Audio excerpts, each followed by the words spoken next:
Golden diamonds Eramallur Vadathala. Angamaly Kalady Congress കമ്മിറ്റിയുടെ സംയുക്ത general body യോഗം ചേർന്നു. അങ്കമാലി കാലടി കോൺഗ്രസ് കമ്മിറ്റിയുടെ സംയുക്ത ജനറൽ ബോഡി യോഗം അങ്കമാലി SNDP ഓഡിറ്റോറിയത്തിൽ കാലടി ബ്ലോക്ക് പ്രസിഡന്റ് സെബി കിടങ്ങൽ അധ്യക്ഷത വഹിച്ചു. DCC പ്രസിഡന്റ് മുഹമ്മദ് ഷിയാസ് ഉദ്ഘാടനം ചെയ്തു. കൊച്ചിൻ കോർപ്പറേഷൻ നമുക്ക് വലിയ ഭൂരിപക്ഷത്തിൽ ജയിക്കാൻ സാധിച്ചു. ജില്ലാ പഞ്ചായത്ത് ചരിത്രത്തിലെ ഏറ്റവും വലിയ ഭൂരിപക്ഷത്തിൽ 28-ൽ 25 സ്ഥലത്ത് നമുക്ക് ജയിക്കാൻ സാധിച്ചു. ബ്ലോക്ക് പഞ്ചായത്ത് 14-ൽ 12, ഒരു സ്ഥലത്ത് ടോസിലാണ് പ്രസിഡന്റ് പോയത്, വൈസ് പ്രസിഡന്റ് കിട്ടി.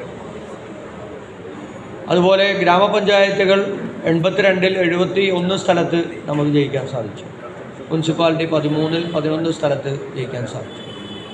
ഒരു വലിയ വിജയം കരസ്ഥമാക്കാൻ സാധിച്ചു. അതിന് നേതൃത്വം കൊടുത്ത, അതിൽ വിജയം കൈവരിച്ച മുഴുവൻ ആളുകളെയും അഭിനന്ദിക്കുകയാണ്.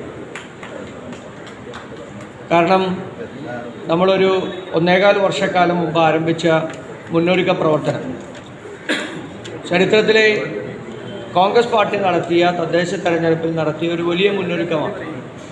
അത് സമയബന്ധിതമായി നമുക്ക് പൂർത്തീകരിക്കാൻ സാധിച്ചു.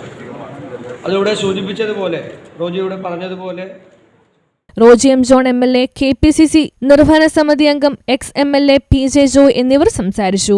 50-ലധികം ആളുകൾ ചില ബൂത്തിൽ മാപ്പിംഗ് നടത്താത്തവരുണ്ട്, ചില ബൂത്തിൽ 5-10 ഉള്ളൂ. അത് എന്തുകൊണ്ട് സംഭവിക്കുന്നു? 2 കാരണങ്ങളാണ്. ഒന്നെങ്കിൽ ആ ബൂത്തിലെ BLO ആക്റ്റീവായിട്ട് ചെയ്ത ആളാണെങ്കിൽ മാപ്പിംഗ് നടത്താനുള്ള ആളുകളുടെ എണ്ണം കുറവായിരിക്കും.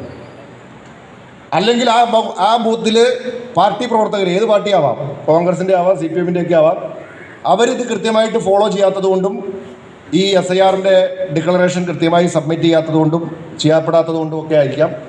അപ്പോൾ ഇതിനകത്ത് വലിയ അന്തരം കാണുന്നുണ്ട്. ഞാൻ പറഞ്ഞല്ലോ, ചില ബൂത്തിൽ 5-10, ചില ബൂത്തിൽ 50 വരെ ഉണ്ട്.